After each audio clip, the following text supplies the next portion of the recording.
Hello and welcome to the Get Real Football Experts podcast. I am Dave Kress, and I am joined, as always, to my immediate left is Louis DB. Louis, how are you? What's going on, guys? It's going good. It's May. June. Yeah, it's June 3rd. June 3rd. And, Monday, Not June May. 3rd. We're recording this about 4 p.m. Not too much news going on right now in the NFL. There's definitely some topics to start. Almost the fantasy season. We can dive into a little bit of that. But there's a lot going on in the world of sports in general. I mean, there's a lot of baseball going on. That's in the middle of the season. And then, more importantly, the NBA and NHL playoffs are both going on. Both down to 4 teams for the NHL, 3 teams to the NBA. And tonight, I believe it is, Game 7 Heat Pacers. Louis, what do you think about that one? Who would you like to see pull this one out? I'm liking the Pacers. I think the Heat are going to crumble under the pressure. Last year, the Game 7, they did show up and beat the Celtics. But I like the Pacers' depth. I like the Pacers' team. I don't know. I'm sensing the upset, and I think it's good for the NBA to not have the same team win 2 years in a row and then possibly a third year next year. That would just be awful, though, if they... Who wants to see the Pacers versus the Spurs in the final? Roy Hibbert versus Tim Duncan's a very good matchup. Tony Parker versus George Hill. Most Fairweather fans don't really know George Hill. That's why all the Fairweather fans are like, oh, we just want to see LeBron James. I mean, you got to look in depth on it. I think the matchup is better. A Pacers Spurs is going to be tighter. Yeah. A closer matchup than the Heat Spurs, because to me, if it's Heat and the Spurs, I think the Heat, it's going to be a walk in the park because they're so much faster than the Spurs, who are older and like to slow things down, kind of like the Memphis Grizzlies did. Yeah, but it's better than seeing the Pacers score 65 points a game. That's not going to happen every other game. That happened once in the series. They scored 70 points. But then they handed the Heat the same exact thing last game, winning, I think, 93-71 or something. It was like season high. They have the potential to hold them. Paul George is any day is capable of 30 points. Roy Hibbert any day is capable of 20 and 10 rebounds. George Hill can easily break for 15. Lance Stevenson, they're a complete team, and I think they're ready to take that next step to beat the Miami Heat. The only thing LeBron James has deserved in these past 3 years is his butt on a platter from Dirk Nowitzki and the Dallas Mavericks. No, he so deserved this one over the...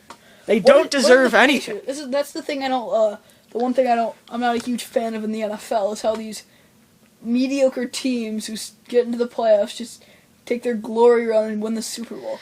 The Heat are the dominating team, and they should. That's boring. You don't want to see that every year. Well, you don't want to see every year, oh, the Patriots are ranked first again, so they win the Super Bowl. And then next year, the Heat so deserve this one. I know, but over the Pacers. That's what I like about the NFL is the underrated. Like, you didn't expect the Ravens to win last year. The Giants the year before. I mean, not really. And in 2007. Yeah, so I mean, it's kind of an underdog story. The NBA's never like that. I mean, you see the Celtics winning 8 championships in a row. Because it's a series, it gives the dominating team more time to show up. Well, it's true, but no, just stop. LeBron, go back to Cleveland. No. Kyrie Irving is waiting for you, saying, "You could have a ring here. No, Come back to Cleveland. No, they have the first round. We have the first overall pick, and me." Oh yeah. I hate LeBron James. I love LeBron. He's the best player in history. Oh, no, not even close. Okay. He has 1 ring. Michael Jordan has 6 rings, so he's no matter what number 1. Retired. I don't care. Okay, Kobe Bryant should definitely be ahead of LeBron as of right now. You got to look at the whole entire career. Kobe Bryant has 5 rings, and 2 of them he won completely by himself. He also has more time. Records. Okay, I guarantee you LeBron does not have 5 championship rings at the end of his career. Yeah, Everyone forgets about Bill Russell, who has 11 championship rings. Wilt Chamberlain, Magic Johnson has 5 on his own. Larry Bird has 3. Until LeBron starts winning more rings by himself. Yeah, but it's not all about rings. I base it off rings, and there's records. Okay, sheer performance. Michael Jordan. When did LeBron in the finals go clutch in the 4th quarter, hitting a game winner to win the finals like Michael Jordan did against Utah? That doesn't. Performance is easily Michael Jordan. He wins because he's the most clutch player of all time, arguably. Give it a couple of years. I'm not going to give it a couple of years unless he goes back to Cleveland, and I still don't think Cleveland will take him back. And by the way, CP3's coming to the Knicks. That'd be fun to watch. Would it though? Yeah, let's make the NBA a 4-team league. Yeah, this is fun. I really like how the NBA is turning out. I would love all that. Superstars join the big market teams, Good. so all the little small market teams like the Sacramento Kings, they can just go have 15 wins a year. Yeah, this league is becoming great. I really like the NBA so far. It's so much better than the NHL and NFL. No. Well, hey, let's everyone. I guarantee you. Hey, Kevin Durant, Westbrook, let's leave OKC to go to Miami. Oh my God, the Chalmers or LA. That's what I hate the Clippers now because they're just like the Lakers. Why? All they're doing is going after stars. They're just boring. I can't. The NBA just needs to start wide. I mean, David Stern. I mean, thank God he didn't do that deal with sending Chris Paul over to the Lakers. Thank God he vetoed that. Yeah, but he's injury prone. He's 39 years old. I think it's different. Chris Paul is arguably one of the best point guards in the league, if not the best. I still like Derrick Rose if he's healthy to be that best, but Yeah. I mean, okay, so moving on to the NFL. The NBA is just really making me mad this time. By the way, hockey, beautiful to watch. I know Get Real Hockey is a very popular website. Check out my articles, getrealhockey.com, getrealhockey.com/Louis DiBiase. Look at you being a company man. Yes, I am. I'm a Get Real company man. And So you ready Chicago for the Sabres? Blackhawks. Yes, as of right now, I'm still ready for the Sabres. I will not be releasing the other team that I'm looking for, but yeah, and but Blackhawks up 2-0. I really like that, and Bruins Penguins. That has the sign of a really good series. Man, not a big hockey fan. I think the podcast. We all know that. Well, as you expressed last episode and the one before, podcast. I'm thinking about watching our Sabres. I know you watch every game, and I. Yes, I do. Watch a couple of them. And they tend to be very aggravating at times and slow paced. Sabres suck. But that's just how the Sabres. Sucked is a very aggressive term. They only missed the playoffs by like 4 points. I think the way the style they've been playing the past 4 years has really lost some crowd because the hockey, yes, is a very it is a fast paced game, but it's not a very exciting game scoring wise. And I think the Sabres even minimized that even lower. They got to get some scoring talent. But let's move on to the NFL because it's June. It's coming up. OTAs are starting next week. The OTAs it's coming. Started, I believe. Well, I mean, like, organized, like, the Eagles, I know, start June 13th, their pad practices. Oh, yeah. Well, that's, mini camps. Whatever, yeah, mini camps. I mean, it's what I'm trying to say, it's coming around, and it's here. All right, well, speaking of OTAs, I just want to get your take on Marshawn Lynch. In our fantasy keeper league, we're going into our fourth or fifth year. Fourth year, BG. And, now, what's going on with Lynch? Because he was missing some OTAs, but then he attended them, but now he's got this whole DUI situation. You have anything to say about that? Yeah, I mean, he always has had a little bit of off-the-field issues, but, I mean, I think he's going to be okay. I think he'll definitely be there for training camp. I mean, he's going to be a consistent. He'll be a top 5 running back in fantasy, in my opinion, this year. Seattle relies on him so heavily last year. I mean, Russell Wilson, could have had an even better than he did if they threw it more. I think they're still going to base the offense around Lynch, and I don't think it's that big of a concern. Seahawks just need to stay out of trouble because they're a lot of the times this year, so far in the offseason, some of their players have been getting into trouble, like Bruce Irvin. So, they just need to stay out of trouble, and I think Lynch will be all right, definitely for fantasy. Non-keeper leagues, he's a definite top 5 pick, if not definitely a first-round pick. I'd say he's number 3. I'd take him number 3 overall. Yeah, because, obviously Peterson and Foster are the two big-time guys. And then it's really up in the air. You could say Ray Rice. Lynch. I honestly probably would say Lynch, too, there as well. At number 3, just based on the consistency I like in the touchdowns. Yeah, so... no injury concerns, though, so that's a good thing. So moving on from that, Isaiah Pead, the second running back for the St. Louis Football Club. Yeah. Yeah, for the St. Louis Rams. He was suspended for the first game of the year because of the violating the NFL's substance abuse policy. He's the third player in the past month or two to be suspended for that. Bruce Irvin, like you just mentioned, was suspended the first 4 games for that same punishment, and Justin Blackmon also the first 4 games. Yeah, it's tough, obviously. The Rams are going to need all the help they can get. The running game losing Steven Jackson, but they do have Darrell Richardson still. I think it's going to be productive. I don't know why they're not calling up Ahmad Bradshaw. I think they could really use some run game help, but to the substance abuse policy issue, I think the NFL needs to start cracking down even more on this because it's still happening a lot. Like you said, already 3 times in the midst of about a month and a half. So they really need to start cracking down on this. And I thought Isaiah P was going to be productive this year. It was only 1 game. Yeah, obviously, but NFL's got to start cracking down on this. But I don't think it's much of a concern for the Rams, as they were looking to use Richardson as the big time. More carried back anyway, but it is tough, and the NFL needs to start making some bigger changes to their policy. Yeah, I think it's just so stupid how they keep how all these people just keep getting suspended for the same thing. Yeah, obviously, the players should learn. You're not going to get away with it. Richard Sherman obviously appealed his and won his case last year for the Adderall situation that they were accusing him and his fellow corner, Brandon Browner. So, I mean, sometimes it could be in different situations, but the Isaiah Pede thing is just, I mean, he got caught, and now he's just got to deal with the consequences. Speaking of Richard Sherman, that just made me think of the top 100 players of 2013 on NFL Network.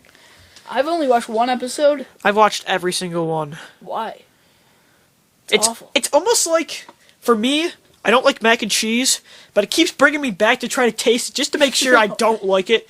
And every time it lures me back. It's like, I have to see if they're going to mess up again. I have to. And I've watched every one, and every single one tends to disappoint me. Richard Sherman's the best cornerback in the league, and he came in 50. And Darrelle Revis, even though he didn't play, is ranked at 67th. I mean, I know, obviously, you're going to have, I think, Jonathan Joseph's going to be ahead of Rich Sherman. Antonio Cromartie, and then, I mean, I don't even know who that third guy's probably going to be. How is Sherman the 50th best player? I think since it's by the players, maybe by the way he carries himself with his talk, maybe, I mean, so, I mean, that could be a situation, but some of the things in the top 100 this year have really been annoying. Dennis Pitta was the number 100, yet Vernon Davis isn't going to make the list. Yeah, that's awful. Why? Dennis Pitta wasn't even the starter half the time. In the beginning of the year, obviously, Ed Dixon was taking some snaps. He wasn't even the full-time tight end. I don't understand how you can take Vernon Davis, who's one of the best and the fastest tight end in the league, out of the top 100. And it's just been bad. I mean, I don't like it. I mean, so far. I mean, Justin Hunter, a defensive end for the Chiefs, is ranked 49th, one spot ahead of Sherman, and all he had was 10 sacks last year. And Mario Williams had, 10.5, and he was ranked 72nd. So, I mean, some of the things are just... This show is aggravating, but I'm going to keep tuning in just to make sure they don't mess up even more. Which they're going to. I'm not going to put it past them because I know they will. I feel like the players... I'm going to get this from the DDFP podcast. I feel like the players know less than we do. Yeah, so it makes you feel good. I mean, do they not watch their games? I mean, how do they... if you watch this, I think the Hunter and the Stefan Tulloch situation, ones that were on the list, are kind of them just trying to say... We told you so. We knew about this guy that you didn't. Just trying to prove a point. But well, I mean, the Chiefs clearly voted. Justin Hunter is not better than Mario Williams. The Chiefs clearly voted. Oh yeah, I mean, yeah, that's true. Also, Dwayne Bowe going ahead of Demaryius Thomas. I think that is just based on the amount of players for each team voting, because Thomas is an uprising star, and there's no way Dwayne Bowe, who only had 3 touchdowns last year, is better. Did Stephen J make it? No. Dang it. So I mean, I think Spiller and Mario Williams, and I think Bird definitely should be on there. If he's not on there, that's ridiculous. Spiller's gonna. They said, from what I heard, I think Spiller's gonna be on the list. But even though Trent Richardson was, lower, but Spiller had an amazing year. I'm not sure. It's gonna be close to see if he's on. If he is, I think it's this next coming one. I believe there were 3 rookie running backs in Doug Martin, Trent Richardson, and Alfred Morris. And it went Richardson. It went based on last to first. It went Richardson, Morris, Doug Martin, and I think Doug Martin was the more flashy player, but I think Morris was the best of the 3. Yeah. And maybe if Richardson didn't have his rib injury all year, I mean, he was only 50 yards away from 1,000 yards, so who knows? Maybe he would have had a better season. But yeah, but the rookies are really good. Well, Morris. Most of Martin's huge things came in those 2 or 3 games. Oakland and Minnesota were the 2 games that he. I mean, in fantasy, I'm going to take a spin. He had 54 points in our league in the one game, and then 42. So those 2 games combined right there almost made up half his yards. I mean, not really, obviously speaking in literal terms, but and Morris was consistent all year. Yeah, I think it's just because he's a ground and pound and he's not as flashy. But, I mean, Morris was very consistent. I mean, 1,600 yards last year. I think that ranked 2nd in the league. So I believe Jamal Charles was 2nd. Jamal Charles, and then Morris 3rd, though. I mean, still 1,600 yards. He did benefit a lot from the RG3 read option, but, I mean, he's still... I don't think he's going to be cursed with the Shanahanigans, air quotes, situation. Speaking of that, I had that written down in some notes to talk about. Because I own the 3rd overall pick in our draft.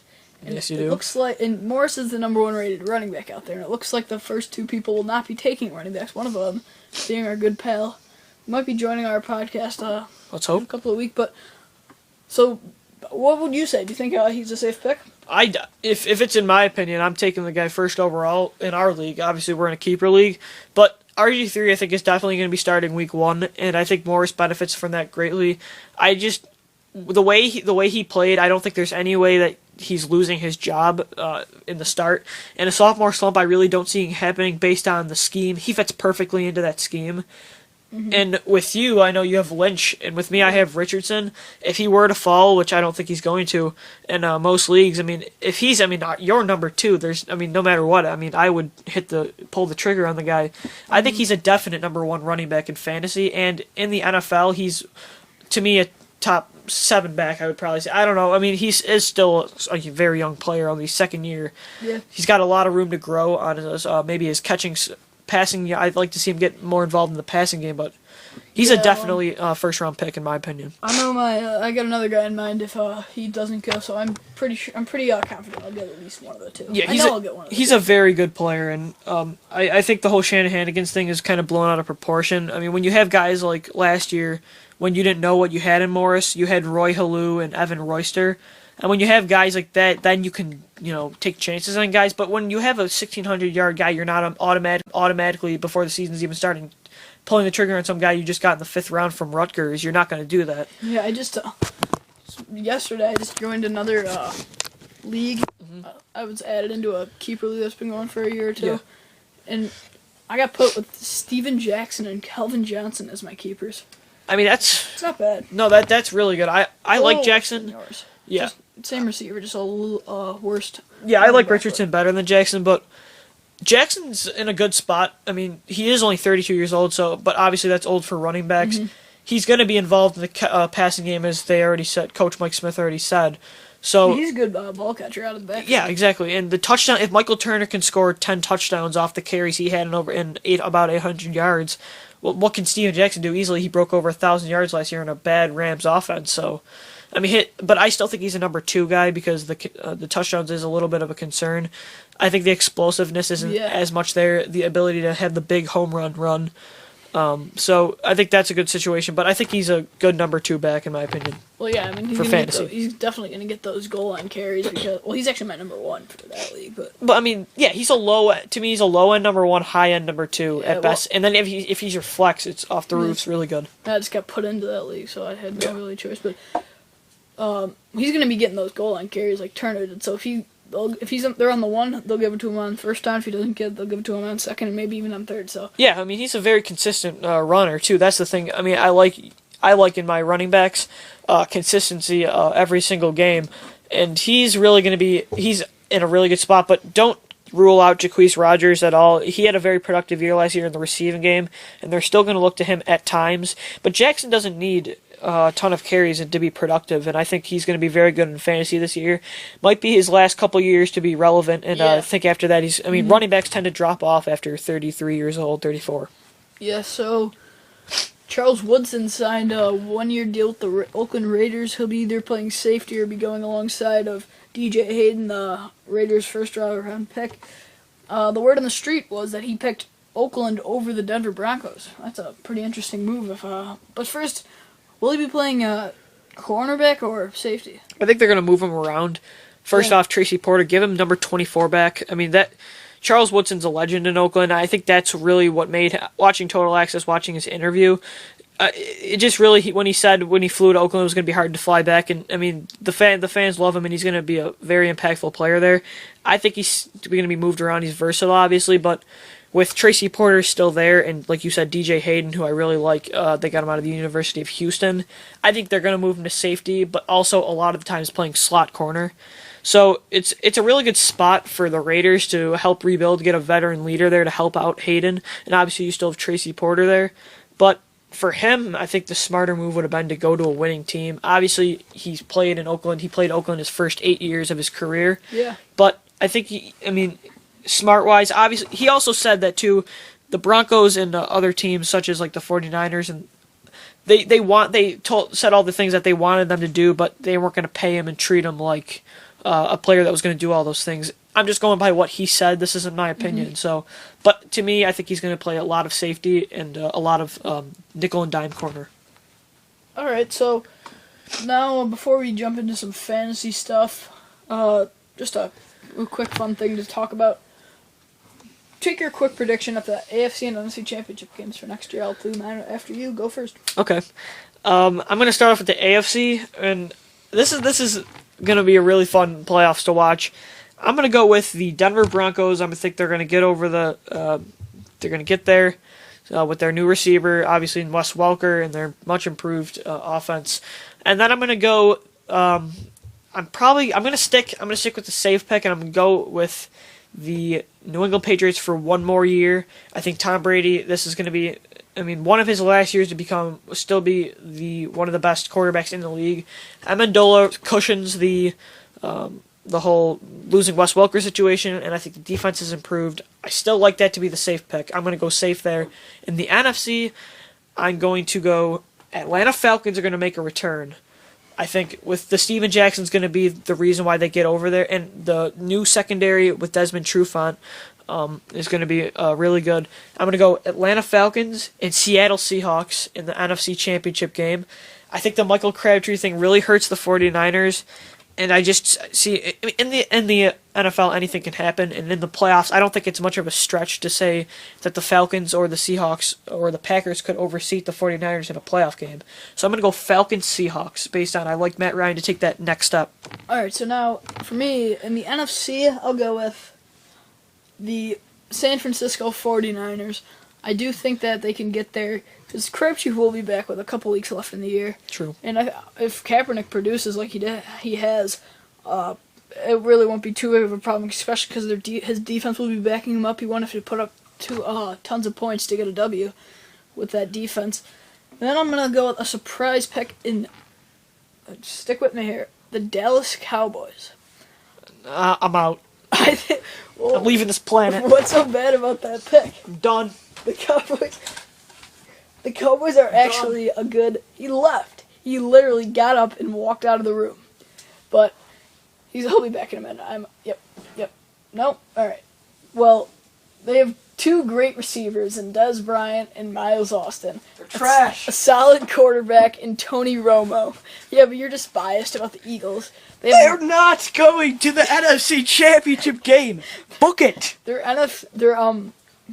defense isn't that bad. It's solid. Okay, all right. And they're going, but they're not going to win. Had a nice walk. They're not going to win. The 49ers are going to show them who's boss, and they're going to make it to the Super Bowl. So you're saying I'm gonna critique you. You're saying the Cowboys are going to surpass the Packers, the Seahawks, the 49ers, and the best team in the NFL, the Philadelphia Eagles? No. The Eagles are going 6-10. Ooh, Tony Romo is no way he has the ability to go from 8-8 to the NFC. I respect your opinion, but he can't win 2 playoff games. He's only won one in his career. Yeah, but he can easily do that. So you're telling me he doesn't, I like in the NFC East, all he has to do is win one more game than last year, and True. he could be in. I like the bold pick though. I like the risk pick, but I just no. It could happen. This is early. Maybe if they have Troy Aikman and Emmett Smith on their team, then maybe we're talking. And Michael Irvin, no respect. I'll be releasing I believe we'll have a predictions episode. I can't wait for that one. And I'll enjoy that. An article. I don't know if I'll have the Cowboys in there once I actually do some research, but I think it's a pretty good pick. DeMarco Murray, a solid running back. Yeah, we can't stay on the field. He'll be fine. And Romo is the perfect quarterback to fit there. He's got his money. He's going to be happy now, and he's going to go take him there, but they're not going to get to the Super Bowl. Yeah, Michael Vick was happy with his money, too, and look where that's leading the Eagles. Yeah, to jail. That was years back. Oh, yeah, that's true, actually. But, I mean... money does crazy things. It's a good... I think it's pretty, Just ask GetRealOdds.com. No! Put in a plug. Stop! Alright, so, 2 playoff games. That's all they have to win. They have to be... Maybe... They could pull up an upset against the Steelers. Or not the Steelers. The Seahawks. And then... And that's not a huge upset. Or the Packers. Yeah, that's not a huge upset. I don't think the Seahawks are, that much better than they were last year. But now give us your AFC predictions, because I like your one pick here, a sleeper pick for the AFC. Alright, so the Broncos are going to be that normal pick. They've just stacked their team up so good with Peyton Manning leading it. Mm-hmm. It's going to be hard to go wrong there. And then I'm working on an article for GetRealFootball.com. Look who's being a company man. That'll be up in a couple of days. By the way, follow me at DaveCrest Sports. Thank you. You can go to my website, www.davecrest.web.com. All right. Up there. I don't know. You started it off. I know. Against plugging things the in. Houston Texans, who fit perfectly into the Super Bowl winning role. Arian Foster at running back, a great running back. Matt Schwab, who, to me, what? Schwab. Schwab. Matt Cotton Schwab. But he reminds me of Flacco. Flacco's not a tremendous quarterback. He's like Schwab. Yeah, that's actually true. I mean, if Joe Flacco can win it, Schwab definitely could. And they have a good defense. Mm-hmm. So, arguably be the best player in the league. I said they go to the Super Bowl against the 49ers. And it's a close game, but the Texans win it. And Matt Schaub gets the Super Bowl MVP, signs a $125 quarterbacks always win the MVP. Jacoby Jones should have won it last year. $130 million contract for 6 years because you do one good thing and then you get a huge contract. True.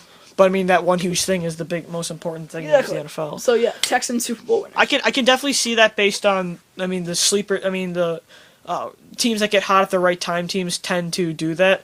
Yeah, obviously, I think Matt Schaub and Flacco's talent aren't that far apart.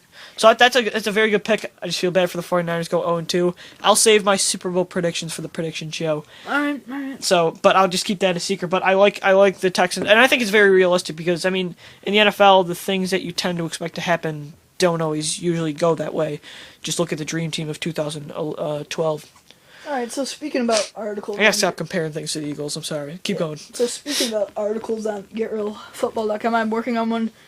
I don't know how long that'll take, I might not even do it, but I'm thinking about doing top 10 mobile quarterbacks in the league. How about you give your take on the top, do top 3 or 4? I'll do top 5 because I really like mobile quarterbacks. I'm gonna start at number 5 because, I mean, it's really close, but at number 5, I'm going to stick with a guy that has been doing this since 2001. Michael Vick. He's the one saying that he's still the fastest quarterback in the NFL, but I think mobility wise with Chip Kelly is going to be really good. Number 4, I'm going to go Russell Wilson. Watching some of the things he did in that in the backfield, running around. I think it's not just his read option skills, but being able to stretch on plays, I think is really good. Number 3, I'm going to go Colin Kaepernick. I think it's the read options, his perfect fit and his length, and he just has pure speed. Number 2, I'm going to go Cam Newton because of his size and his speed are just, to me, he's the ultimate package in the NFL. And then number 1, I'm going to go RG3, who has world-class speed, and he is the best read option quarterback to me in the league. He utilizes it the best, and he's the fastest. Look at that 72-yard touchdown he had against the Vikings last year. I think it goes in that specific order, and obviously you can tweak it around a little, maybe saying Kaepernick's better than Newton, or maybe you take out Vick and say maybe a guy like Tannehill, because I know he's very underrated. I think a guy like EJ Manuel is really going to come up quick, so that's my top 5. Speaking of EJ Manuel, EJ3, I have him at number 5. Okay, I like the nickname. What, EJ3? Yeah, it's good. Yeah. So EJ Manuel at number 5, I think he's a little bit underrated. Definitely the number 1 quarterback going into the year. Yeah. He's going to bring the Bills to a Super Bowl appearance. Okay. Not Super Bowl, no. I thought the Dallas Cowboys were going to get there. No, the championship game. A playoff appearance is what I meant. That slipped out wrong. Just flew out of me. I've always wanted to say thinking outside the box, good. That's good. I always want to say Bills. Number 4, Russell Wilson. I believe you also had him at 4. He's just got a great offense, great speed, and a smart quarterback, a good thrower as well. Number 3, Colin Kaepernick. He's not as fast as a guy like RG3 or Mike Vick, but he's got that long legs. He's tall. How tall is he? Like 6'5"? Yeah, and he did lose weight this offseason, which is going to make him more faster. And he's got a great arm. Definitely going to be run. Also, he's got one of the best offensive lines in the league, so that's just going to make him that much better. Ryan Khalil. Number 2, wait, what? Ryan Khalil. Well, yeah. But I just, there you go. Number 2, RG3. Even though he's hurt, I still think he'll be able to get back to that form. The one downgrade about him is he's not going to be able to be in that league for that long, but he'll still be able to produce for... Where'd you get that look on your face? I'm interested to see who's number 1. Alright, so RG3 at number 2, and number 1, Mike Vick. No, I'm just kidding. Cam Newton. Oh, you didn't say Cam yet. Okay, my bad. Yeah. I thought you were going to pull an EJ Manuel on me. No, he's number 5. Oh, okay, yeah, that's actually really good. Yeah, I left Vick out of it, but... Yeah, I mean, you could go either way. I mean, Because there's a lot of mobile quarterbacks. Vic's going to get hurt in week 1 of the preseason. Probably. Knowing Vic's luck, he has no luck. Andrew Luck. But I was actually debating putting him in there. yeah, I mean, well, yeah, it could go a matter of ways, and also, I mean, don't count out some of the tough mobile guys like Ben Roethlisberger who can really move in the pocket. Tony Romo can do that if he tries to decide to actually play good football. And then, I mean, you could maybe put in a guy like Geno. I think he has underrated mobility. There's a lot of, I mean, it's becoming the NFL. The NFL is becoming the league of mobile quarterbacks. And it's kind of, and I think a couple guys in next year's draft class are also going to be good. And Teddy Bridgewater and Johnny Manziel. So it's becoming the thing of the NFL quarterback. All right, so talking about next year's draft, who do you think will hold the number 1 overall pick and be the worst team in the 2013-2014 NFL season? That's a really good one. I mean, last year was the Chiefs, and I don't think by far they're not the worst team in the league. I think they're going from a first overall pick to a potential playoff seed. I'm still going to stick to a team that has a lot of holes still. I'm going to go with the Jacksonville Jaguars. When your biggest hole is quarterback, you're not going anywhere. And Blaine Gabbert, I mean, this is his last year to me in order to fix whatever he's trying to fix. Their defense is a little bit better. Jonathan Cyprien's going to do some good things, but I mean, other than Mauricio Drew, you lost Blackman for the first 4 games. Their line's not all that strong. And the receivers, I mean, and Mercedes Lewis is getting older. They're just not a complete team, and there's too many holes, I think, to really compete this year. I think they're probably going to win maybe 2 to 3 games. I know we got a lot of rat for. We took a lot of heat last year for predicting them. I mean, I know you had it right on the noggin at 2-14, and I had it 3-13, and we got a lot of heat for that. So I'm going to stick with them based on personal and. I just think they're the worst team in the league. Yeah, well, I'd love to make it interesting here, but I just can't. The Jaguars just plain out suck, and I just don't think they're gonna be good. Don't put it lightly at all. Just pound it on. I like it. Blaine Gabbert's not your franchise guy. He's not going to be a starting quarterback if he makes it past week 10. Then. Well, yeah, I'd be surprised if he makes it past week 5. I mean, Chad Henne did some really good things in Jacksonville last year. Yeah. So, I mean, Blaine Gabbert just doesn't have that it factor, I think, and that's why I think he's not a starter. All right, so one more thing to talk about before we get into some fantasy talk. Everyone's comparing, and they probably will be compared for the rest of their careers. Andrew Luck and RG3 coming out of the same draft class. Luck going 1 to the Colts, RG3 going to the Redskins. So who do you think will finish better this year? RG3 and the Redskins or Andrew Luck and the Indianapolis Colts? I'm going to say the Washington Redskins still. I mean, the Colts, I think they're going to digress a little bit. They, I think, have more holes on the defensive side. They lost Dwight Freeney, but they did replace him with Bjorn Warner. They're a young team still. Their run game is a bit of a concern. They're another team that should go call up Ahmad Bradshaw, a veteran. Because Vic Ballard was somewhat productive. I think they're going to be a little bit worse. I think Luck's going to. He's just going to have to carry them on their back again. RG3 is in the better position to win right now, with the defense still being run by London Fletcher, who's still going. So I think it's going to be the Redskins based on, I think the division's weaker, a little bit weak. I mean, the division is stronger for the NFC, but I think the Redskins really have the Cowboys number, and I think the Giants really struggled to stop RG3. Based on the team-wise, I'm going to go with the Redskins. Yeah, I think it's going to also be the Redskins. I both think they won't be as far. I don't think that either of them will make the playoffs next year. No. Maybe. Okay, go. Well, right now I'm maybe having the Redskins 4th in their division. Yeah, I mean... no, 3rd, I was going to say, probably. Cowboys 1, close 2nd, Giants, 3rd, Redskins, and then a close, all tight, and 4th being your Eagles. But, I don't know, they're both going to be maybe 8 between 7 and 9 through 9 and I mean, 7. it's a lot closer this year, too, because in the AFC, I mean, Pittsburgh's still going to compete. Miami's going to be right up there. Mm-hmm. Kansas City. So, I mean, you could definitely look at it that way. The Redskins, to me, the NFC East is going to have one team coming out of it, and it's got to be the division winner. So, and I personally think, I mean, we'll have our predictions later, but I think the Redskins are very, they're definitely could get back into it.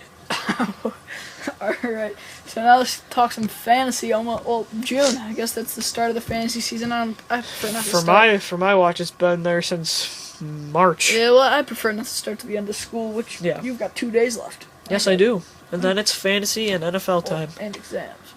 Yeah. I got like a week or 2 left. But All right, so let's talk. Michael Fabiano of NFL Network had the number one running back being Arian Foster. Who do you think will be the number one running back? I think it's hands down Adrian Peterson. I think Fabiano just did that just to get some some media attention. Because I can definitely argue Arian Foster, but when you look at age, it's close. Foster is more injury prone. Obviously, I think he's a better receiver out of the backfield. But Peterson breaking over 2,000 yards last year, I think that's going to go down a little bit. Obviously, you're not going to break over 2,000 yards twice, but I wouldn't put it past Peterson. I think his touchdowns going to go significantly up as well. So I still think it's Peterson. I mean, he's the best running back in the game. The injuries kind of concern me about Foster, but I mean, it is arguable. But I think Fabiano, I don't think he truly believes. Foster is just, I mean, if you're going first overall picks, most mock drafts you're looking at now in normal drafts, I mean, 9 out of 10 times it's Peterson. Don't you hate when you're doing a mock draft on ESPN.com? This happened to me like last week. So I'm doing a mock draft, 1 overall Adrian Peterson, and number 2 Ben Roethlisberger. I think people just do that just to make people mad. Yeah, it's so Oh, it probably said Pittsburgh mock draft too. It's just like, yeah, so I don't. irritating. Mock drafts make me mad because the scenarios are so absurd. Taking Ryan Fitzpatrick in the first round, yeah, that's smart. Yeah, I gotta agree with you with Peterson, number 1. Foster's a close second, and I would not be too surprised if Foster did put up more fantasy points in 2013. Yeah. But I just gotta go with Peterson. All right, so speaking of Big Ben, who would you rather have as you're waiting on a quarterback? Eli Manning, and I know you definitely love doing that. Eli Manning or Ben Roethlisberger? Last year I took Eli Manning in the 7th round of our draft, and I thought he was going to be really productive. Very disappointing year, one of his worst in the past couple of years. But I still like Eli based on the weapons. Ben Roethlisberger losing Mike Wallace, I mean, that can never help a deep threat like him. With Hakeem Nicks and Cruz hoping to get back into camp very soon, Nicks is looking like he's going to be healthy. They replaced, to me, I think they upgraded at tight end from, I'm drawing a blank. Giants? Yeah, Yeah. Martellus Bennett, and then now they have Brandon Myers. Yeah. They lost Bennett to Chicago. I think Eli has more weapons, and I like him to have a bounce back year. I'm kind of skeptical now because I had to end up trading for Luck. I had to end up trading for a QB because of Eli's productivity. So I'm gonna go with Eli still. I like the bounce back year, and Roethlisberger tends to always have a little bit of injury concerns. Yeah, I think Roethlisberger is going to be more on the decline. Yeah. And I definitely think Eli will bounce back next year. I don't think Eli's always been a streaky guy. You never really know with him. He's not really ever been a fantasy quarterback, but I mean, not flashy, but again, consistency is big in fantasy. Mm-hmm. And who knows, with the weapons he has, it's tough not to be consistent with those weapons. well, maybe he has. And Cruz is inside, and Nix is holding out. Yeah, but I mean, they're hoping that they come back. Do you think Eli's a number 1 guy, or do you think he's a rotation, a week by week starter? Like, you base it on on matchups, or do you think he's just a pure backup in the fantasy? I think that depends on your starter, because if he's got that, if you got I like him as a rotation. I'd be completely happy with like him and Tony Romo or someone. Tony Romo, yeah. But he's also a number 2 backup. Like, I'd be fine with him as my backup in our league. So Yeah. But I also like quarterbacks. I don't know how far I'm gonna wait. But I've always liked a great quarterback on my team. Russell Wilson or Eli? Because I mean, Russell Wilson. I mean, the Seahawks run the football a ton. Do you still like Russell Wilson over Eli? Yeah, I still like him. I mean, Do you think Russell's a number 1 quarterback? yeah, I think he is. But I think he's you gotta close. wait I on just want him, to see him too. throw the football more. I commented on a Russell Wilson video, and the guy pointed out, obviously, I mean, if the scheme allows, the scheme is going to be the thing that depends on if it's going to allow him to become a fantasy stud at quarterback. Well, yeah, That's just my opinion. I'm growing up with a couple of Giants fans, so I Yeah. watch every Giants game, or most of them. And even not having a huge running back, they run a lot. So. That's true. So, I mean, now this year, Andre Brown's going to be healthy, taking some red zone, and David Wilson, I think, is going to be really good this year. Yeah, I think I he's like Wilson. underrated. So, I mean, that's obviously, too, you could keep into consideration. But I think he's, like you said, I think a rotational, week-by-week matchup-based starter, if not a very high-end number 2 quarterback. All right, so now let's talk some receivers. Falcons receivers are obviously their number 1 and 2, Roddy White and Julio Jones. Who would you prefer in fantasy football? I've had Roddy White a couple times in I've been playing fantasy for a couple of years, and I really like him. I'm gonna go with Roddy White I think it really goes on and off. Like last year, you'd see Roddy White 1 week getting 10 points, and then the next week Julio would get the big game. I think it rotates. I like Roddy White's consistency, his ball catching skills. I mean, I think the touchdowns are going to, the route running's really good, and I like Roddy White as a low end number one. Unless if you want to wait, like second round, I mean, he's still a really good number one receiver. If you're telling me, based on my situation, Calvin Johnson, Roddy White's a really high end number two. Mm-hmm.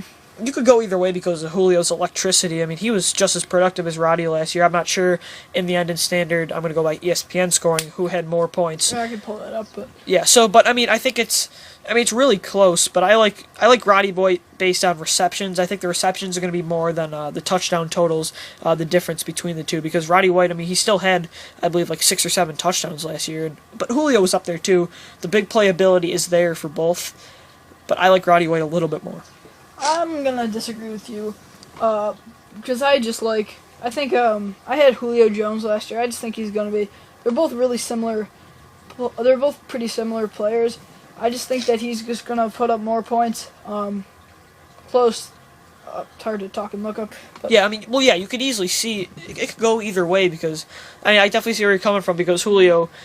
The big play, I think, is there, and also, I mean, the speed helps him do more things like, screen passes and yards after the catch, I think, go in his favor. So it could go either way, but, I mean, look at Matt Ryan is in a really good position. And just spinning it off while you're pulling up those stats, Matt Ryan, a really good quarterback, I think, this year in fantasy. He had a career high in fantasy last year in points, so I think he's going to be really good as well. So, I mean, I think it could go either way, like I've already said. Both very good receivers. Yeah, I think it's also so. While I get that, who would you prefer as a number 2 overall rated receiver, AJ Green or Des Bryant? Ooh, I mean, you could also put Brandon Marshall in there because I really like what Brandon Marshall is doing with Jay Cutler over in Chicago. I would still say A.J. Green. He is the best player on that offense for the Bengals, and him and Andy Dalton really connected in their 2-year career so far. And touchdown-wise, I mean, it's perfect. He's still, up in the touchdowns, yards, everything. But Des Bryant's there, too. I mean, Des Bryant was, I believe, third or fourth in scoring. So, I mean, you could go either way, but I like A.J. Green. The consistency's there. No injuries. Des Bryant has had some injuries last year with his broken...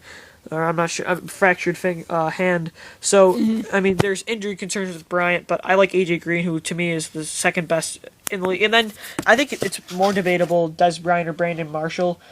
I honestly think it might be Brandon Marshall. I'm a little skeptical on Des Bryant based on, I mean, last year was his final breakout year, but I just want to see the consistency over a basis of a season. All right, so in 2012, Roddy White had 92 receptions for 1,351 yards and 7 touchdowns. That was his ninth year, so he's getting older, but that really shouldn't be a factor. And Julio Jones, 79 receptions for 1,198 yards, so about 1,210 touchdowns. So that's less yards. Less yards and more touchdowns, and less receptions by about 10. Yeah. So I mean, it's right there. The stats are, very similar. I mean, so it's easily arguable to go either way. I mean, it's just based on, receptions and touchdowns. But Julio, like you said, did have 3 more touchdowns, which I think is the factor is the home run. I mean, big deep time bombs, I think, really go to Julio. So, but again, I mean, it's debatable, and it's a really good situation if you have either one. Yeah. So if you have both too, that'd be perfect. Oh, that'd be good, except for the bye week, but yeah, that's only 1 week. So for number 2, I like A.J. Green over Des Bryant. I mean, if you're in a PPR league like us, that makes Bryant better, but because he gets punt returns. But I still think Green's going to be He's the home run hitter. He's clearly got no one else close to the skill level as him there. He's Dalton's number 1 target.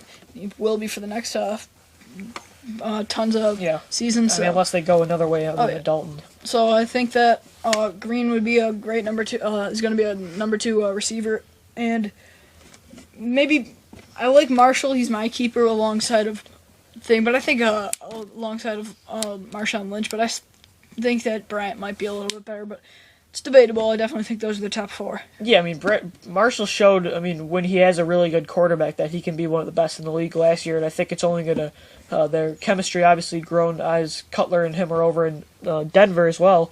So, I mean, the chemistry there is only going to grow more, and it's, I mean, the receiver is really debatable. You could go, I mean, there's so many different ways. I mean, it's really close this year, and I mean, but I mean, hey, I mean, if Des Bryant can continue what he did last year and more with the consistency, because there were some weeks when he only had 1 or 2 points, and then he would break out the next week. If he can keep that to a average of over 10 or 11 points, I think this guy could be the number 2 guy. Maybe challenge Calvin. Don't think this year. Not this year. He's still going to be Calvin's still going to be dominant, in my opinion. All right, so that's going to do it for this edition of the Get Real Football Experts podcast. Coming up, we will be recording on Thursday, schedule rundowns, and then once we finish all of those, we still got about, I don't know, I think it's like 26 teams left or something. Yeah, like we that. got one more division in the NFC than the AFC. No, we have 2 more in the NFC. Right. We haven't had time in a while. Yeah. But in a couple of days, we might be getting some new equipment, so we might start having some guests on our podcast. And we didn't have time today to read any emails and tweets. Yeah, so tweet us at GRFE questions or email us at getrealfootballexperts@aol.com. They will be read here on our next podcast, which will be coming sometime next week. So we'll see you. Thanks, football fans. It's been real.